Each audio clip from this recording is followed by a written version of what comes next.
Después me voy a presentar y ya vamos a empezar. Exacto, exacto, muchas gracias.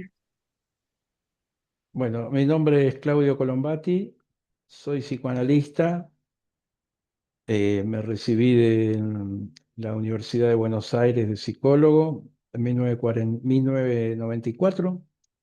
Ya antes de recibirme estaba haciendo grupos de estudio de psicoanálisis, estuve haciendo prácticas en en el hospital eh, Moyano, después estuve trabajando en Aluba, y después entré a trabajar en CESAM, que es una empresa que presta servicio de salud mental para OSECAC. Ahí un tiempo fui psicólogo a domicilio en la zona oeste y siempre estudiando psicoanálisis. Después empecé en el hospital de Marcos Paz y me nombraron coordinador del Centro de Salud Mental de Marcos Paz. Y estoy hablando ya del año 2002. Justo había habido una crisis muy grande en el país, como la que se acerca ahora. Ese es un tema también para pensar desde salud mental, ¿no? Y bueno, cuando me nombran coordinador hice una maestría en gestión de servicios de salud en una universidad que se llama iSalud. Ahí se estudia gestión, eh, y a partir de estudiar esa maestría empecé a trabajar en el Ministerio de Salud de la provincia como asesor en la dirección provincial y seguí trabajando un tiempo en Marcos Paz. Después fuimos formando con algunos compañeros el centro de salud donde estoy trabajando ahora, ¿no? Y bueno, la formación de psicoanálisis la continué y después empezamos a dar, yo entiendo que en salud mental hay que tener en cuenta que no es cualquier cosa salud mental, no es lo mismo trabajar en salud mental que trabajar en otros servicios de salud, porque es como hay una distancia entre el objeto de estudio y el objeto de trabajo que es diferente, ¿no? Y lo vemos muy clarito que hoy en día, a veces uno concurre a un médico y, y empieza a contar lo que le pasa, y el médico se enfoca en el síntoma. Se enfoca en el síntoma y se enfoca en el órgano. Cuando el paciente habla mucho, es como que a veces pareciera que molesta que hable mucho el paciente de lo que le pasa. Entonces lo derivan a salud mental. Es decir, estamos hablando de cómo está hoy la sociedad, cómo está el mundo, cómo está la ciencia, cómo está la medicina. eh, y ahí estamos dentro de un paradigma positivista. Yo le mandé a Alicia un artículo de Freud que lo escribió hace 100 años y que él explica en ese artículo que se llama, hay dos traducciones, una se llama Psicoterapia, Tratamiento por el Espíritu y otra Tratamiento del Alma. Eh, entonces Freud ahí habla y explica de que la ciencia avanza mucho, pero se queda en cierta fascinación con los estudios, con las imágenes y con la cosa concreta del órgano. Y bueno, como que queda de lado la parte del sujeto, la subjetividad, ¿no? Y hoy en día lo vemos, cuando un paciente habla mucho, el médico por ahí no aloja eso que está diciendo, ¿no? Llega un punto en donde, bueno, hay que trabaja con el órgano, trabaja con el síntoma, da la medicación, punto. Entonces, ¿qué pasa con esta otra parte? Con esta otra parte que no es estrictamente lo orgánico. Y bueno, hay un filósofo que ustedes lo habrán escuchado nombrar, que se llamaba Hegel. Este filósofo elaboró un trabajo muy importante que se llama Fenomenología del Espíritu. ¿Qué quiere decir esto? Fenomenología del Espíritu, Hegel explica que hay fenómenos del espíritu, es decir, son fenómenos que no son del cuerpo, son fenómenos del espíritu. Bueno, entonces, siguiendo esta línea, algo más allá del cuerpo, el espíritu, el alma, es lo que toma Freud en este artículo. Entonces hace una división entre los problemas orgánicos y los problemas que no son estrictamente orgánicos. Y ahí, si ustedes, Alicia, si le podés pasar el artículo, la primer parte de este artículo habla, pero cuando sea, no hace falta ahora, vamos a hacer otra charla después.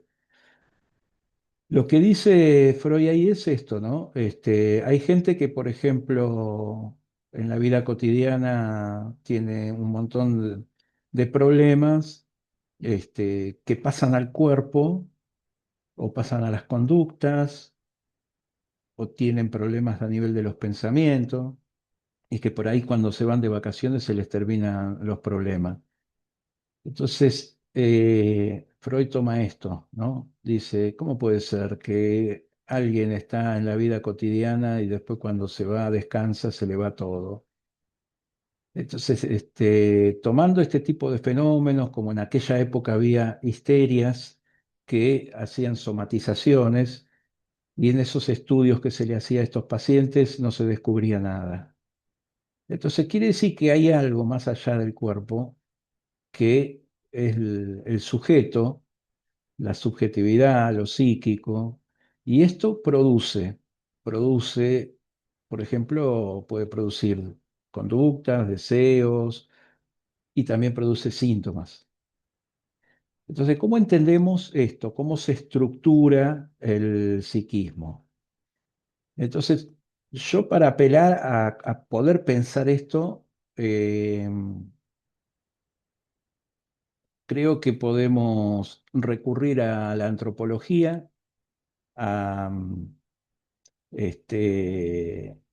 Levi-Strauss, que tiene un libro que se llama Estructuras elementales del parentesco, y en ese libro Levi-Strauss tiene dos capítulos al principio. Uno se llama, después se los voy a mandar, Naturaleza y cultura es uno. Y después la prohibición del incesto. Lo que describe él ahí es la condición humana, cómo se va separando de la condición natural, la condición biológica, cómo se empieza a producir otro orden en los fenómenos humanos. Entonces, este antropólogo, eh, Levi-Strauss, eh, fue a tribus como de Brasil, estamos hablando de 1940, 1950, se quedaba en esas tribus y veía los comportamientos y después iba haciendo registros de otras cosas que él leía. Y él decía que el orden natural se aparta del orden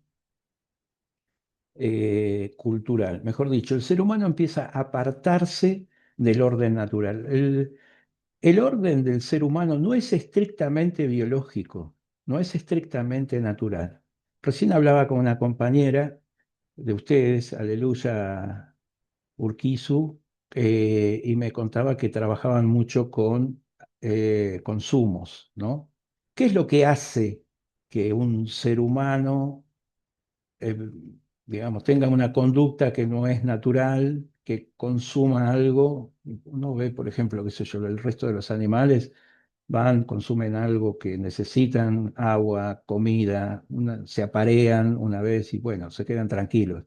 ¿Qué es lo que pasa en el ser humano que consume algo que no tiene que ver con lo natural y que, bueno, se arma toda una cuestión ahí, que es lo que hace que alguien coma mucho, coma poco, tenga problemas de alimentación, tenga problemas de anorexia, bulimia, o que consuma alcohol, o que consuma tabaco, o que consuma marihuana, o que consuma cocaína. ¿Qué es lo que pasa? ¿Qué pasa en el ser humano? ¿Por qué hace estas cosas, no? ¿Por qué tiene que después ir a tratarse? Bueno, entonces, este tipo de cosas nos muestran que el orden del ser humano no es estrictamente biológico y natural. Estamos hablando de otra cosa. Estamos hablando que la cultura, el ser humano está dentro de un orden que es cultural, de época. Entonces tenemos que pensar otras cosas, ¿no? Lo que plantea Levi-Strauss es que en todas las culturas hay una prohibición. Y a partir de esa prohibición se establece un orden cultural. Y él habla de la prohibición del incesto, pero no es solamente la prohibición de la madre como lo vemos acá. Hubo otras culturas que hubo otro tipo de prohibiciones. Por ejemplo, hubo culturas primitivas que había un orden a partir de un tótem y había tribus que se manejaban con un tótem. Bueno, lo cierto es que hay un orden cultural y lo podemos entender a partir de prohibiciones. Ahora, si lo pensamos desde el psicoanálisis y desde lo que propone Freud, eh, hay una estructura psíquica. Hay dos o tres trabajos que plantea Freud que por ahí les puedo mandar algunos artículos para que vayan viendo. Después por ahí podemos hacer varias charlas para ir entendiendo. Pero em, si pensamos la prohibición, podemos pensar, por ejemplo, en el malestar en la cultura, que es un texto de Freud. Y Freud ahí lo que explica es que ya no hablamos de instinto, hablamos de pulsión. ¿Y qué quiere decir la pulsión? La pulsión es lo que queda del instinto animal atravesado por el orden cultural. Esta es una cosa muy importante dentro del psicoanálisis. No hablamos de instinto, hablamos de pulsión. Entonces Freud dice que, bueno, hay distintos tipos de pulsiones, la pulsión oral es una, pero hay otro tipo. Está la pulsión genital, está la pulsión anal, y que tiene que ver con el desarrollo del bebé. Entonces, la satisfacción pulsional es cuando algo que pasa, digamos, dentro de ese orden, de lo oral, de lo genital, se satisface. Lacan después complejiza eso y dice, hay otro tipo de pulsiones. Por ejemplo, la pulsión escópica, que es la de mirar o ser mirado. Pero eso lo vamos a ver un poquito más adelante. Ahora vamos a ver como una introducción. Entonces, eh, en el desarrollo del niño, empieza a ver como etapas, la etapa oral, que es la primera, donde el niño está con la madre, y bueno, está amamantando. Ahora, hay cosas raras en el mismo hecho de amamantar, porque hay que llevarlo al bebé para que encuentre el pezón y succione. Y después por ahí termina de tomar la teta y como que se queda jugueteando a veces, ¿no? Con el pezón. Eh, entonces hay algo que va más allá de lo estrictamente biológico. Bueno, la cuestión es que lo que plantea Freud es que las pulsiones tienen que estar domesticadas. El ser humano tiene que empezar a filtrar la satisfacción pulsional. Y dice que hay una pulsión agresiva también. Entonces, ¿qué pasa? Cuando el chico empieza a desarrollarse, está en familia, entonces se le dice, bueno, no, mira, no podés erutar en la mesa. ¿Querés ir al baño? Bueno, espera, terminá de comer y después vas al baño.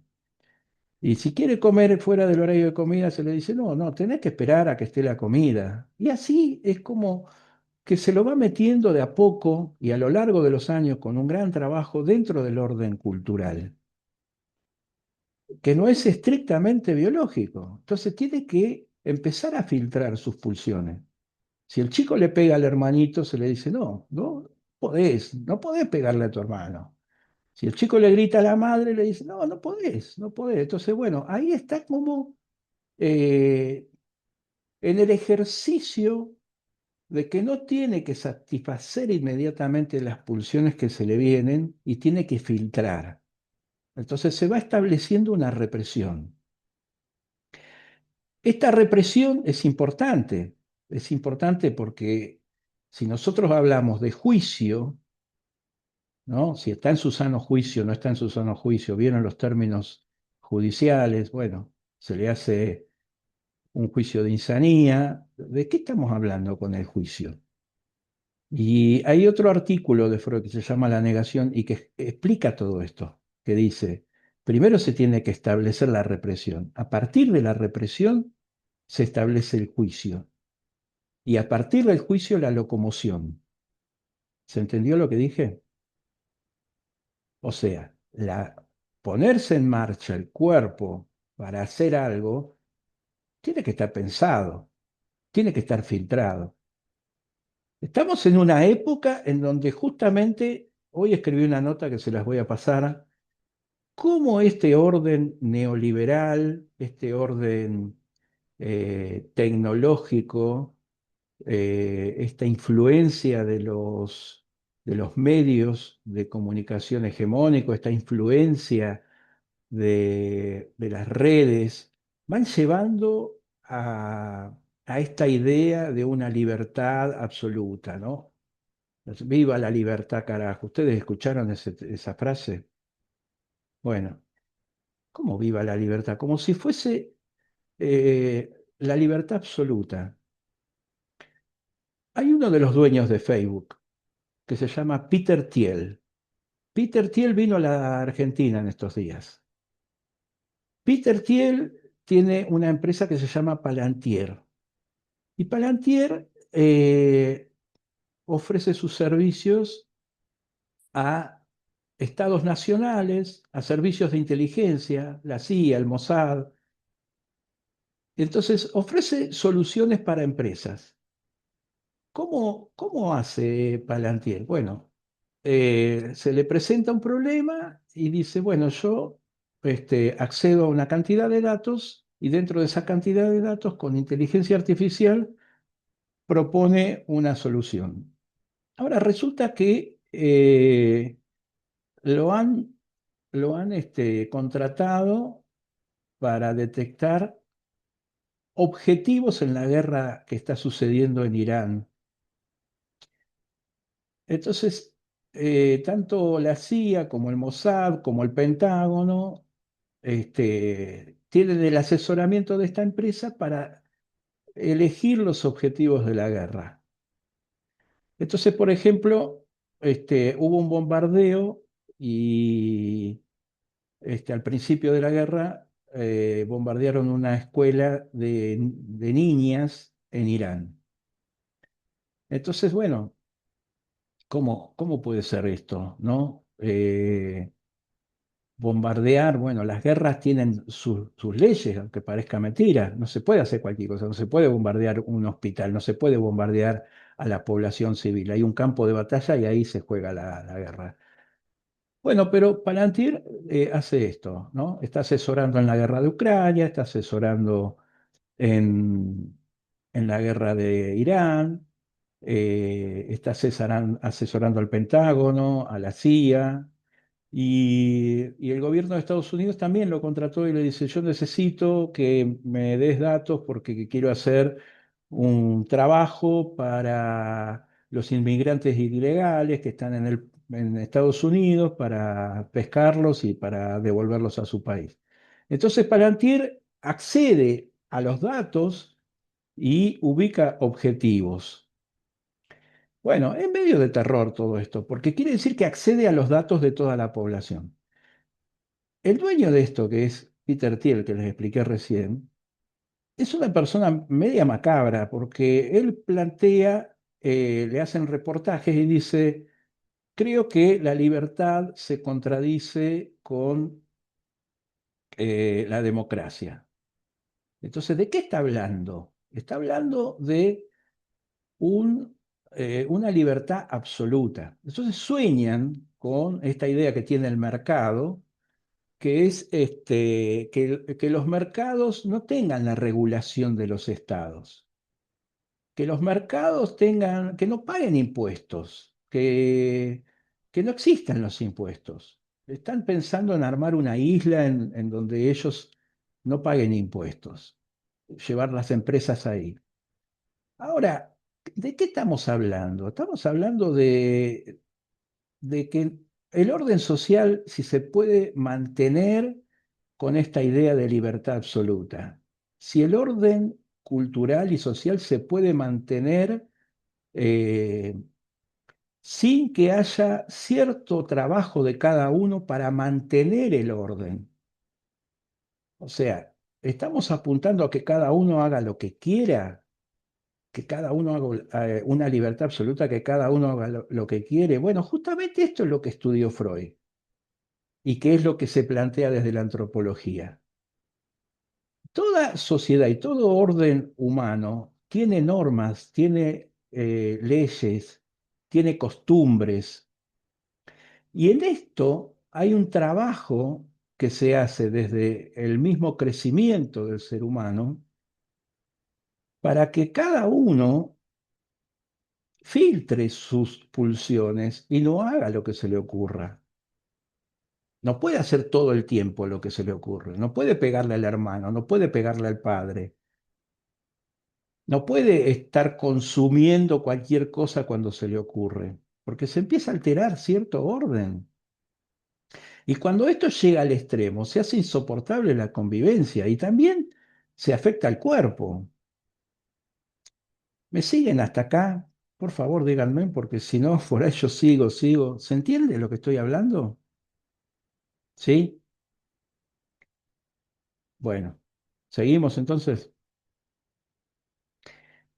Entonces estamos en esto, en la Constitución. Hola, Sí, sí, aquí estamos escuchando, aquí estamos atentos. Sí, el bueno, vamos a continuar un micrófono poco. estaba apagado. Bueno, cualquier cosa, si quieren preguntar algo, paramos y me dicen, ¿no? Fíjense que estamos hablando del orden cultural, que terminamos hablando de la época y qué relación hay con cada uno, cada ser humano, cada sujeto. Es decir, para que se pueda establecer una estructura psíquica, el niño tiene que atravesar una etapa con situaciones de angustia. Y Freud lo que dice que son los periodos entre los 4 y los 6 años donde se establece esta represión a costa de situaciones angustiantes. Y él llama a esto, estas situaciones y estas cosas que tiene que atravesar, los complejos de Edipo y de castración. Cuando se atraviesa el complejo de Edipo y el complejo de castración entre los 4 y los 6 años, que, digamos, le resultan situaciones angustiantes en donde tiene que contener sus pulsiones y reprimir sus pulsiones, sobre todo agresivas y sexuales, ahí se establece un orden psíquico. A todo esto Lacan lo llama la inscripción del nombre del Padre. No sé si ustedes escucharon hablar. Lacan llama la inscripción del nombre del Padre a cierto orden que se establece y cierta estructura psíquica. Depende cómo eh, se atraviese esta época y cómo se resuelvan estos complejos del niño, eh, el complejo de Edipo y el complejo de castración. Depende cómo se atraviese y cómo termina esto, hay un tipo de estructura psíquica. Lacan dice, si no hay inscripción del nombre del padre, entonces hay psicosis. Esto es lo que dice Lacan. Ahora, también puede haber una estructura de perversión, psicopatías. Y tenemos otro grupo que son las neurosis. Las neurosis vendrían a ser lo que nosotros conocemos como normalidad. La normalidad humana estaría en el campo de la neurosis. ¿Y esto qué quiere decir? Que la forma en que se estructuró el psiquismo es que se instala una represión y por lo tanto queda un espacio de conciencia y un espacio que no es de conciencia, que queda un montón de cosas reprimidas. Esto que queda reprimido no es consciente, es inconsciente. Entonces, es importante, sí, dale. Respecto a esas pulsiones, o sea, hasta qué punto de pronto el padre, en este caso, que estaría educando a su hijo, debe reprimir esta pulsión o no, porque vemos que sí, los niños empiezan a aprender ciertas cosas, ahí es donde se causa la represión de estas pulsiones que los van a hacer evolucionar de cierta y actuar de cierta forma más adelante, pero hasta qué punto ese límite que ponen los padres debe darse para que esto se desarrolle de una forma adecuada, ¿sí? Es genial la pregunta, ¿eh? Fíjense que hablamos 10 minutos, 15 y ya aparecen preguntas. Eh, bueno, ustedes fíjense en que van a ver en muchos de los pacientes que tienen consumo que a veces hay una vida desordenada, hay una forma particular en que se relacionan con su propio cuerpo y con los demás. Lacan dice que cuando se inscribe el nombre del padre, Lacan habla de la función del padre. ¿Y la función del padre qué es? Es separar la madre del chico, o sea, que en algún momento se separe de la teta, que bueno, que deje de joder a la madre, que ya que haga otra cosa, que se dedique a otra cosa. Bueno, separar la madre del chico, separar la madre del niño y separar la madre del niño también va a significar separar cuerpo de goce. El goce, según Lacan, es la satisfacción pulsional. Entonces, tiene que haber una intervención. Tiene que haber una... Ustedes van a ver que estamos en una época en donde hay padres y madres que no cumplen su rol. Me parece que apunta a esto un poco la pregunta, ¿no? ¿Hasta dónde hay que reprimir? Bueno, no hay una prescripción anticipada, no hay un manual para seguir las instrucciones. Yo tengo un paciente que trabaja en la aeronáutica, ¿no? Y me cuenta, es mecánico de aviones, y dice, es difícil que haya errores porque está todo con protocolos. Entonces ellos van qué sé yo, hay algo que se rompió en el tablero, bueno, está todo en el protocolo, qué es lo que tienen que hacer, cómo empezar, cómo proceder, cómo terminar y cómo probar. Bueno, en el ser humano estamos un poco sin ese protocolo, sin ese reglamento, pero tenemos coordenadas para guiarnos. No puede no haber un padre, no estoy diciendo un padre biológico, porque hay chicos que se desarrollan sin un papá biológico, igual salen neuróticos como cualquier hijo de vecino. Lo que no puede suceder es que este chico no tenga cierta intervención humana que lo oriente.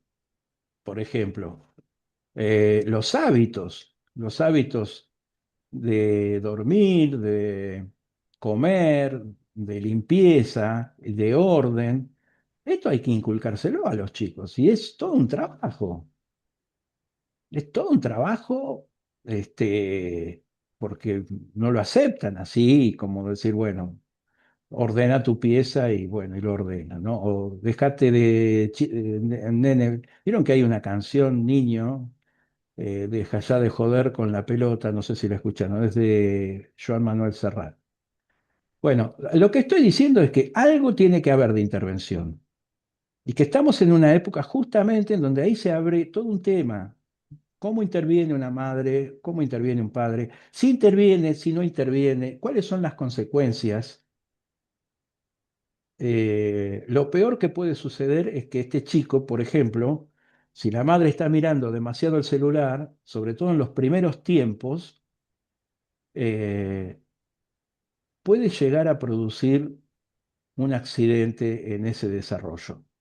Ustedes fíjense en que hay eh, problemas de salud mental que tienen que ver con una época que en otra época no había.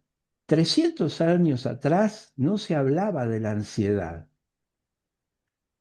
Esto es un problema de época. Hace más o menos unos 40 años empezó a haber más casos de autismo. Hace 30 años más, hace 20 años más. Estamos en una época que hay mucho autismo. ¿Qué pasó? ¿Qué es lo que está pasando? Bueno, hay una teoría del psicoanálisis lacaniano que plantea que uno de los momentos constitutivos de un ser humano son los primeros meses, entre los 3 y los 6 y los 18 meses, que se constituye por medio de la mirada de la madre y se asume como sujeto.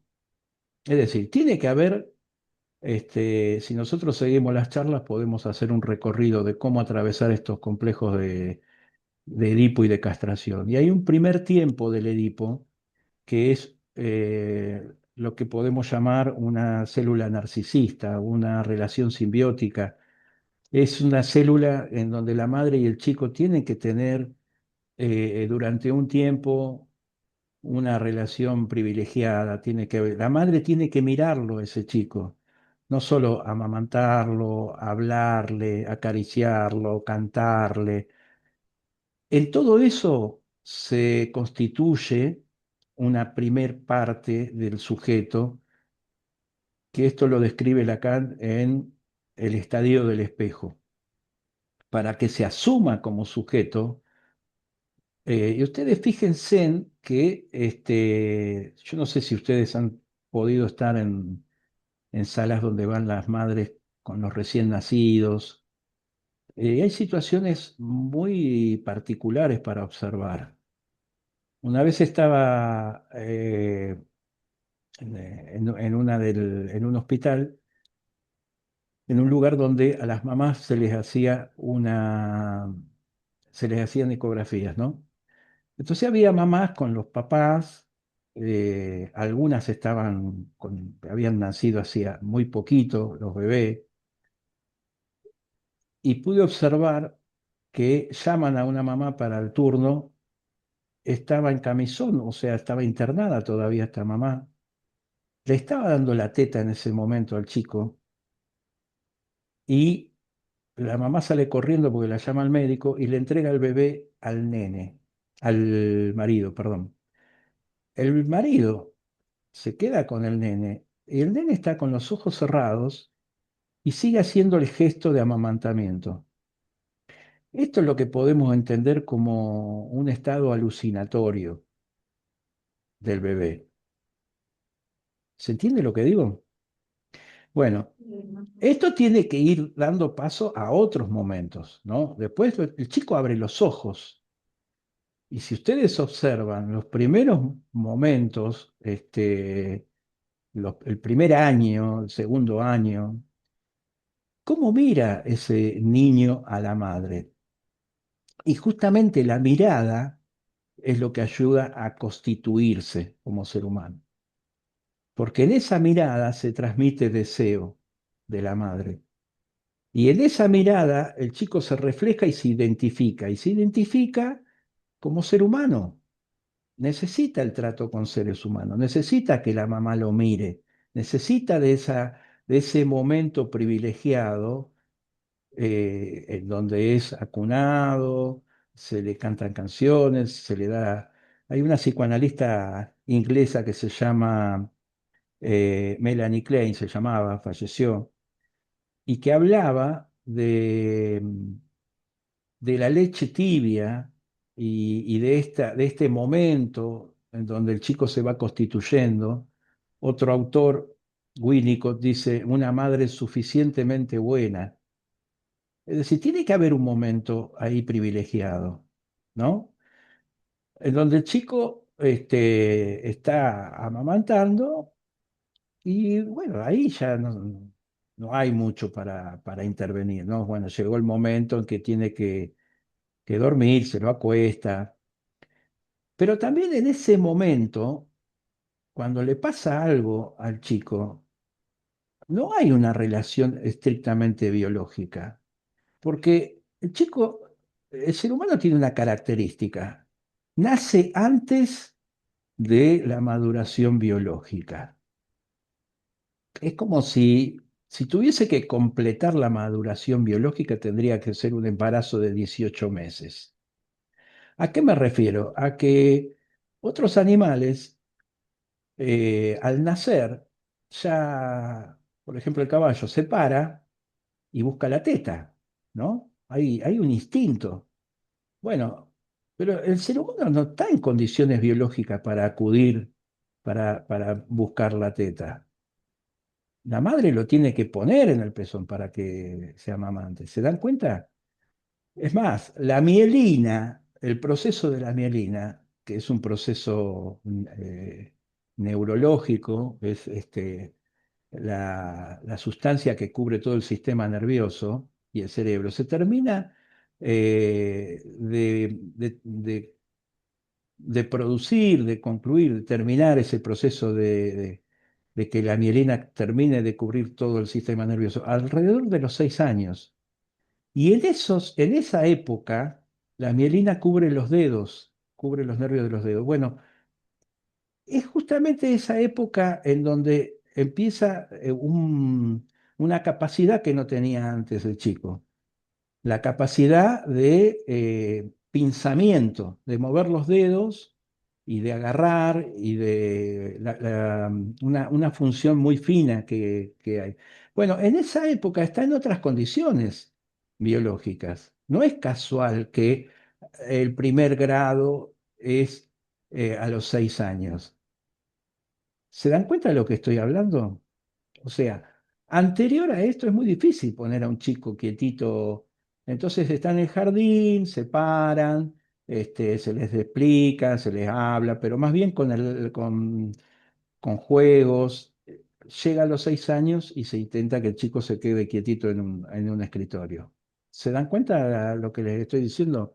Volviendo a la pregunta, en esta época de 4 a 6 años es donde se termina de producir como un cambio muy importante y que tiene que ver con esto de la intervención del padre, de la madre, y que da por resultado, bueno, resolver los complejos de Edipo y de castración.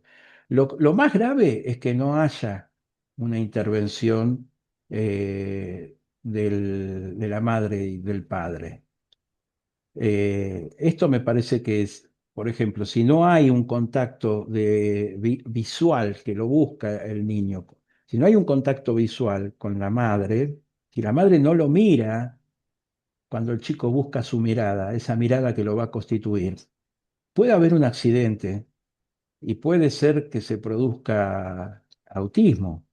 Es decir, la madre tiene que tener suficiente deseo en ese chico, porque hay que libidinizarlo, se tiene que constituir. Y fíjense que estamos hablando que el ser humano se constituye desde un otro. Para que sea humano, tiene que constituirse desde un otro, desde la palabra de la madre, desde las intervenciones de la madre y después del padre. Yo no sé si más o menos te contesté la pregunta. Sí, ahí lo que me queda también nuevamente la duda es de la importancia de la madre como tanto del padre en este caso, o sea, en el caso de la madre, que sería básicamente lo más importante por lo que escucho en esta primera etapa, una madre que no, no puede por circunstancias de la vida amamantar a su hijo, si necesariamente tiene que ser el amamantar directamente la teta, o si puede ser también, digamos, al dar el tetero, con esta visualización del niño y con tenerle como toda la atención puesta y darle todo ese amor que requiere, sería suficiente. Y si en esta etapa también intervendría el padre de alguna manera. Bueno, entonces, tiene que haber una etapa, si nosotros podemos avanzar y leer un poco estos artículos que le menciono, eh, hay 3 o 4 artículos de Freud que no son largos, que hablan de esto, cómo lo describe el primer tiempo de la vida y atravesar estos complejos de Edipo y de castración. Pero si nosotros pensamos desde esos artículos y lo que plantea Lacan, hay un primer tiempo en donde la relación en el Edipo no hay un tercero, es una relación con la mamá, que es la época de amamantamiento.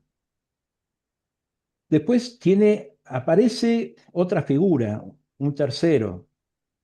El niño siente esta intervención en este segundo tiempo, que ya no es exclusivo entre él y la mamá, esta intervención de un tercero en esa exclusividad, fíjense, escuchen estas palabras, un amor exclusivo. Ustedes van a ver en la clínica estos temas. Bueno, este amor exclusivo entre la mamá y el niño, llegado cierto tiempo, no sé, un año más o menos, 6 meses, un año y pico, bueno, la madre empieza a mirar para otro lado, empieza a mirar al padre, el chico se percata de esto, de que hay algo más que él. Esto está estudiado en el psicoanálisis. Este primer tiempo es exclusivo de la madre. Después, cuando aparece un tercero, este tercero molesta, este tercero es un rival, este tercero es odiado porque rompe la exclusividad. Entonces tenemos el segundo tiempo del Edipo, que es propiamente un tiempo de odio del niño, porque le rompe la exclusividad. Este primer momento de querer seguir teniendo acceso a la madre y odiar a esta terceridad que interviene, el padre, es lo que se llama el complejo de Edipo. Odia al padre y quiere quedarse con la madre.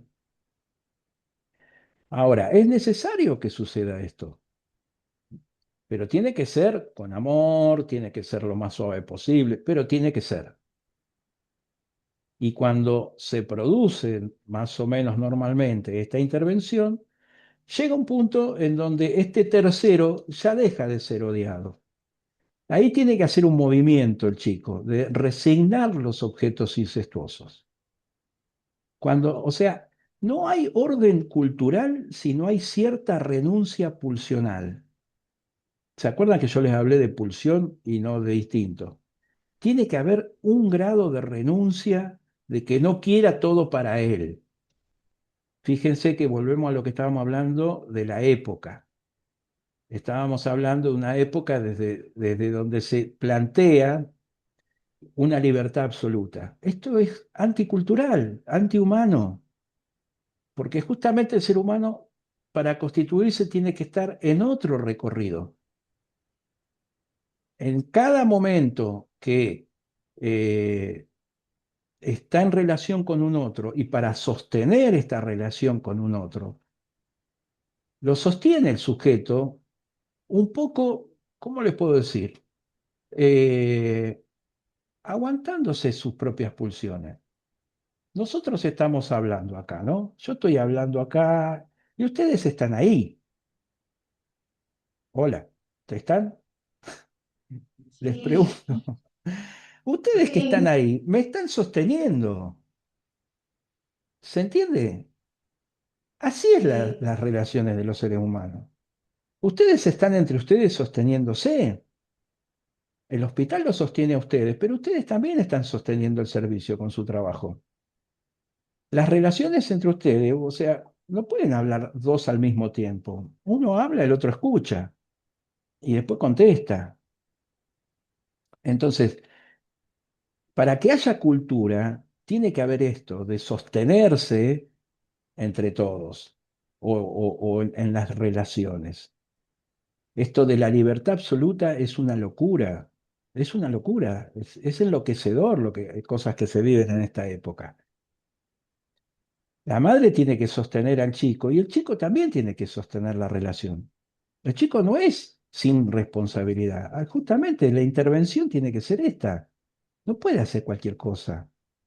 Ustedes van a ver, por ejemplo, pacientes docentes que van a venir y les van a decir que están muy nerviosas con su trabajo, porque, bueno, por ahí el problema no son tanto los chicos, sino los padres, porque la maestra llama a los papás de un alumno para explicarles que tiene una conducta que por ahí se vuelve revoltosa y que interrumpe la clase. Y por ahí va enojada y se pelea con la maestra. ¿Por qué la llamó? ¿Se dan cuenta? Entonces, esto que está haciendo la maestra, que es introducir al chico en la cultura, se toma a mal. Entonces las maestras empiezan a estar en un grado de tensión, porque no es un caso, empieza a haber muchos casos de esto. ¿En qué lugar está esa mamá? Esta mamá que, porque le dicen algo al hijo, lo justifica. Entonces, si alguien se justifica y se justifica y se justifica y le da libertad a sus pulsiones, y bueno, ¿ustedes se creen que eso no tiene relación con los pacientes que ustedes tienen de consumo? El paciente que tiene un problema de consumo le está pasando algo con sí mismo, no se puede regular. Y falló en la primera infancia. Esto empieza ahí. Entonces, Eso, nosotros, sí, perdón, sí, sí, en ese caso los niños que de pronto tienen una relación que se vuelve excesiva de apego con la madre al inicio y que de pronto no tienen esta represión de un tercero como lo manifestaba, puede ser lo que causa de pronto un trastorno narcisista o no sé, me corrige si es así, o que estas conductas de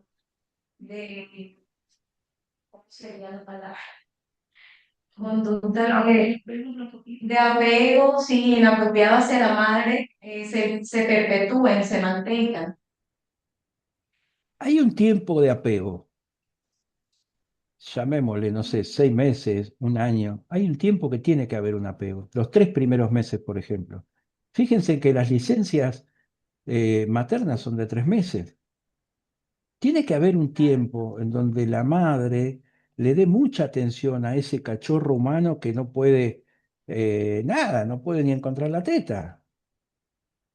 Por eso digo que el ser humano se constituye en un otro. El otro le da lugar, la mamá le da lugar, lo quiere, quiere que esté vivo. Y el chico se empieza a enterar que lo quieren vivo, desde el amor del otro, desde el amor de la madre, se entera que lo quieren vivo.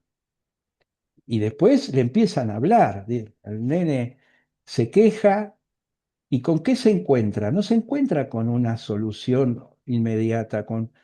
Él tiene que quejarse.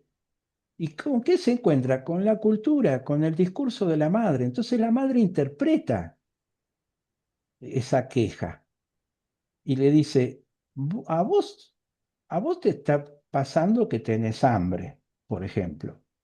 Entonces, hay una interpretación del problema que tiene el chico. A vos te está doliendo la pancita, por ejemplo. Y esto lo hace el adulto. El adulto tiene problemas y va al médico. O sea, se busca un saber. ¿Se dan cuenta cómo funciona el ser humano?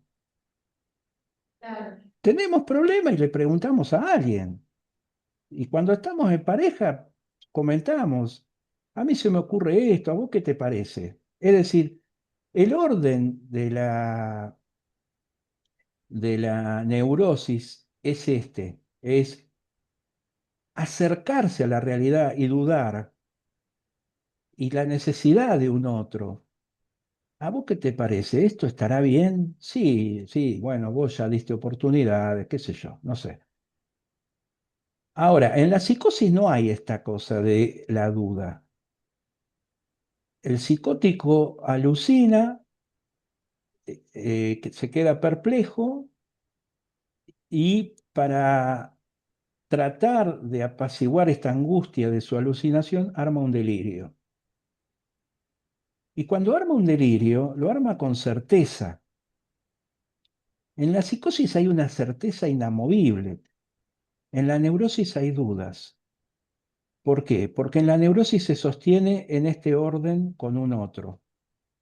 Pero todo ese orden con un otro, está, el ser humano se realiza con un otro, hablando, eh, digamos, qué sé yo, en pareja, Socializando. eh, teniendo amigos, amándose, trabajando, siempre está en relación con un otro y se sostiene esta relación con un otro. Y para sostener esta relación con un otro tiene que filtrar sus pulsiones. Se cuida que esté ese otro ahí. Entonces el neurótico reprime porque está sosteniendo al otro. ¿Se entendió lo que dije? Bueno, Muy claro. entonces, una propuesta, podemos conversar y van a salir temas de distinto orden y se pueden pensar y responder desde el psicoanálisis. Otra propuesta podría ser hacer un pequeño recorrido de cómo se constituye el psiquismo desde el psicoanálisis. ¿Cómo se constituye? Bueno, tenemos que ver 2 o 3 artículos, ustedes los pueden tener y yo se los voy a explicar. Y ahí se explica esto, ¿no? Cómo se resuelve Edipo-castración entre los 4 y los 6 años. Y es muy interesante porque Freud explica 4 casos. Explica el varoncito y explica 3 casos de la mujer. La mujer tiene que hacer algo distinto, pero ustedes tendrían que leerlo un poquito. Esa podría ser una forma de avanzar. Eh, Muy bien. no sé qué les parece. Yo en un Sí, ratito me claro. tengo que ir tengo una actividad. Eh, Sí. ¿Qué piensan? ¿Qué les pareció la charla? ¿Se entendió? ¿Qué les parece para seguir la próxima? Yo les envío algunos artículos, por lo menos algunas partes para que ustedes entiendan y vamos haciendo este recorrido de cómo se constituye un ser humano, cómo se constituye un sujeto humano. El psicoanálisis habla de sujeto dividido. Fíjense que estamos hablando de sujeto y sujeto dividido, no estamos hablando de persona. ¿Por qué sujeto dividido? Porque hay una parte que es consciente y hay otra parte que es inconsciente. ¿Y por qué es importante entender esto? Porque la conciencia funciona de una forma y el inconsciente funciona de otra. Es decir, en la conciencia, bueno, una heladera es una heladera, un cuadro es un cuadro, pero para el inconsciente las cosas se pueden cambiar. Por ejemplo, Freud tiene un caso que estudia que es una fobia de 5 años, el caso Juanito, y él explica cómo se constituye una fobia. Vos al fóbico le decís, tiene por ejemplo fobia al sapo, y vos le decís, pero el sapo no hace nada. Y te va a decir, sí, está bien, yo sé que no hace nada, pero yo no puedo dejar de ponerme nervioso frente a un sapo. Lo supera. El inconsciente produce cosas que superan al yo, superan a la conciencia. No es voluntario. Entonces nosotros tenemos ahí otra beta para entender las patologías, que no alcanza con darle una medicación. por ahí le tenés que dar la medicación, porque el tipo está muy angustiado. Lo tenés que medicar. Pero no alcanza con eso, porque va a estar toda la vida con eso en la cabeza. Se va a calmar, se le va a ir la angustia. Pero la cosa es hacer un trabajo de terapia en donde llegar al fondo de la cuestión y ver cómo puede desanudar eso que se anudó, ese síntoma. Freud explica que había una rivalidad con el papá, esta rivalidad lo llevaba a cierto odio y que como a la vez lo quería el padre, ahí tenés un punto para entender también la neurosis, la ambivalencia. Entonces se produce en el inconsciente una separación de la representación de la figura del padre con la carga afectiva. En el inconsciente se separa la carga de afecto, amor, odio, y va a parar a otra representación. ¿Se entiende? Entonces, por un lado queda el padre libre de ese odio, bronca, afecto, miedo. Todo eso estaba en la representación padre. Y todo eso va a parar al caballo. Entonces le empieza a tener un tremendo miedo al caballo, que el caballo no tiene nada que ver. Pero, cómo es el proceso en el inconsciente? El proceso en el inconsciente es que hay movilidad de las investiduras. O sea, el amor, el afecto, el miedo se traslada de una representación a otra. Entonces, esto hay que entenderlo. En el inconsciente hay movilidad de las investiduras. Esto se llama condensación y desplazamiento. Esto que está en el inconsciente, esta forma de trabajar del inconsciente, no está en la conciencia. ¿Se entiende? Ahora, el inconsciente también está como medio negado, porque Freud dice, hablar del inconsciente es una herida narcisista. ¿Por qué? Bueno, Freud dice, hay tres heridas narcisistas. Primero, cuando viene alguien y dice, no somos el centro del mundo, somos un planeta entre otros. La primer Biblia decía que la Tierra era el centro del universo, que el Sol giraba alrededor nuestro. Bueno, es el egocentrismo del ser humano. Entonces, cuando se plantea esto, Giordano Bruno fue condenado a la hoguera y a Galileo Galilei lo metieron preso. ¿Por qué? ¿Y por qué no? Eso contradice la Biblia. Después se aceptó. Bueno, pero fue una herida narcisista no ser el centro del universo. La segunda herida narcisista es la que viene Darwin y dice, nosotros somos un eslabón más en la evolución de las especies. ¿Cómo se le ocurre a este señor de que nosotros somos descendientes de los monos? Eso fue una herida narcisista. Entonces fue resistido las ideas de Darwin. La tercera idea narcisista es que viene otro señor y dice, no somos dueños de nuestra cabeza, no somos dueños en un 100%, porque tenemos un inconsciente. Y el inconsciente está ahí pujando. Entonces vos te dormís, ¿y qué se duerme? Se duerme la conciencia, se duerme el yo, y soñás. Y no podés controlar lo que soñás. Uno no puede soñar a la carta como un menú cuando vas al restaurante. Yo quiero soñar esto, no. Soñá lo que soñás. Y a veces te despertás angustiado porque te viene un sueño desagradable. Bueno, esto es el inconsciente. Entonces, el inconsciente produce sueños, produce deseo, produce fantasía, produce fallidos, produce lapsus y produce patologías, produce síntomas. ¿Se entiende hasta acá? Sí.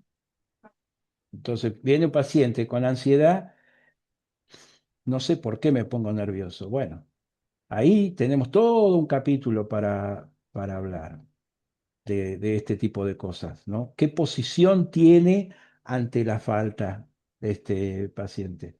Lo que dice Freud es, en el inconsciente es atemporal. ¿Cómo lo comprobamos? Con los sueños. Ustedes van a soñar a alguien y por ahí lo sueñan como lo vieron hace 10 años. Eh, ¿Por qué? El sueño es casi como una alucinación, es un producto del inconsciente, es como una producción cinematográfica el sueño. Pero también, Freud decía, se puede leer el sueño, se puede entender algo de lo reprimido en el sueño. Lacan dice, el retorno de lo reprimido es la vuelta en lo simbólico. Hay un orden en lo inconsciente. Ahora, en la psicosis es otro orden, es el retorno en lo real. Uno es retorno en lo simbólico, otro es retorno en lo real. Retorno en lo simbólico quiere decir que hay un orden en donde se van deslizando las cosas. Nosotros podemos, si vamos entendiendo de esto, rastrear cómo es el desplazamiento. Y cuando nosotros intervenimos con un paciente y le decimos, esto que a usted le pasa ahora está en relación con lo que usted me contó hace un tiempo atrás en relación a su madre. Entonces, en el inconsciente se repiten las cosas. Y nosotros podemos trabajar desde ahí, desde esa repetición. Fíjense en los pacientes que tienen con problemas de consumo. Es una repetición permanente, es una intolerancia permanente. No pueden afrontar sus momentos de angustia, tienen que vivir anestesiados. Entonces se puede trabajar desde las terapias, pero la ausencia de la temporalidad es un problema inconsciente. Y nosotros intentamos, cuando intervenimos con el paciente, plantear el tiempo a nivel de espera, que la satisfacción puede esperar, no tiene que ser inmediata. ¿Le suena con lo que le dije hace un rato? La satisfacción de la pulsión. Bueno, yo dejaría en estos comentarios, no sé, Alicia, ¿qué te parece? Podemos seguir la próxima, ensayar, mandar algunos artículos. Díganme. Usted me ha mandado y se los paso a ellos. Y bueno, en la próxima clase, como plantear de acuerdo a lo que ustedes han manifestado, o si ustedes quieren algo en particular, algún tema específico para abordar. Bien.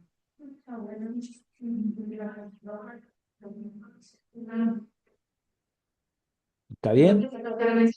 Sí, vaya. Bueno, Igual que yo, por decirlo, ¿quieres decir algo?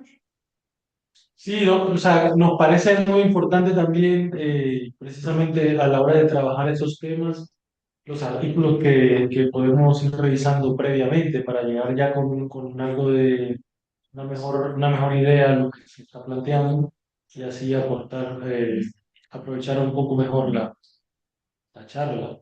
bueno, quedamos para la próxima. Vos, Alicia, decime si es el viernes que viene o dentro de 15 días. Porque tengo otra invitada que es de médica y ella trabaja también lo que es la parte de terapia cognitivo-conductual. Entonces ahí vamos a poder como ver esa mezcla que ellos vayan interactuando de esa parte. Pero las veces que usted esté disponible y quiera, nosotros con todo el gusto. Y sabe que soy intensa, así que yo sé que está con toda la disponibilidad porque tiempo, su espacio, tiene bastante cosas, incluso tiene un instituto, un centro, o sea, es mucho. Pero ha decidido tomar este tiempo para dedicarlo a nosotros. Así que, si de acuerdo a los tiempos suyos, organizamos. Ya en la Bueno, próxima tendríamos más residentes porque estarían ya, no estarían haciendo el curso de superior la semana que viene. Entonces pueden haber más preguntas y puede ser más interactivo, al igual que como se ha dado hoy. bien, Lo que pasa es eh, que los viernes es un día un poco complejo, ya estamos un poco agotados, ¿no? bien, bien. Como un proceso de activación. No ha activado, digo yo, con este tema, porque también está algo nuevo, no se había implementado la residencia, y a mí la verdad que me hubiese gustado cuando yo estuve en mi tiempo, que sí me dieran todo lo que suena terapia, y como tener claro, más allá de que uno hace cursito, uno tiene conocidos así como usted, que uno puede implementar, saber, investigar, pero que lo den así como clase está genial. Yo siento que le va a servir a todos los que puedan lograr aprovechar ese tiempo. Y no es lo mismo uno a veces tener la interacción que tenemos nosotros de lo laboral, al verlo en charla es otro nivel. ¿Está espectacular? Mil agradecida por tu más, se vuelve digo el tiempo, la dedicación de hacerlo y esa es mi deseo. Ver el otro abordaje de eso. Bueno, entonces quedamos de acá a 15 días. Yo les voy a mandar, podemos tener una No, tendría, comunicación. el próximo viernes ¿Vos tendría podés? disponible el próximo viernes. Vos avísame, yo no tengo problema. En este horario lo tengo disponible. Ah, bueno, genial. ¿Eh? Que una gran parte de viernes. Bueno, Eh, sí, le decía que entonces lo que vamos a hacer es el próximo viernes, si este horario le sirve, como ahora, lo hacemos así la semana que viene. ¿Le sirve? ¿sí? ¿Está bien? Bueno, entonces Genial. nos Entonces mantenemos. me envía los artículos, yo se los envío a ellos y ahí podemos interactuar y demás con relación a todo cómo va siguiendo. Pero está muy buena la instrucción, la verdad. Sí, Bueno, la verdad que listo. Entonces yo les voy a mandar hoy, más tarde, los artículos y nos estamos viendo. Y nos mantenemos en comunicación. Cualquier cosa le mandan algún comentario, alguna pregunta a Alicia y que Alicia me los pase. perfecto. Y nos vemos la próxima. ¿Está bien? Bueno, un gusto, chicos. Nos vemos. Chao, hasta la próxima.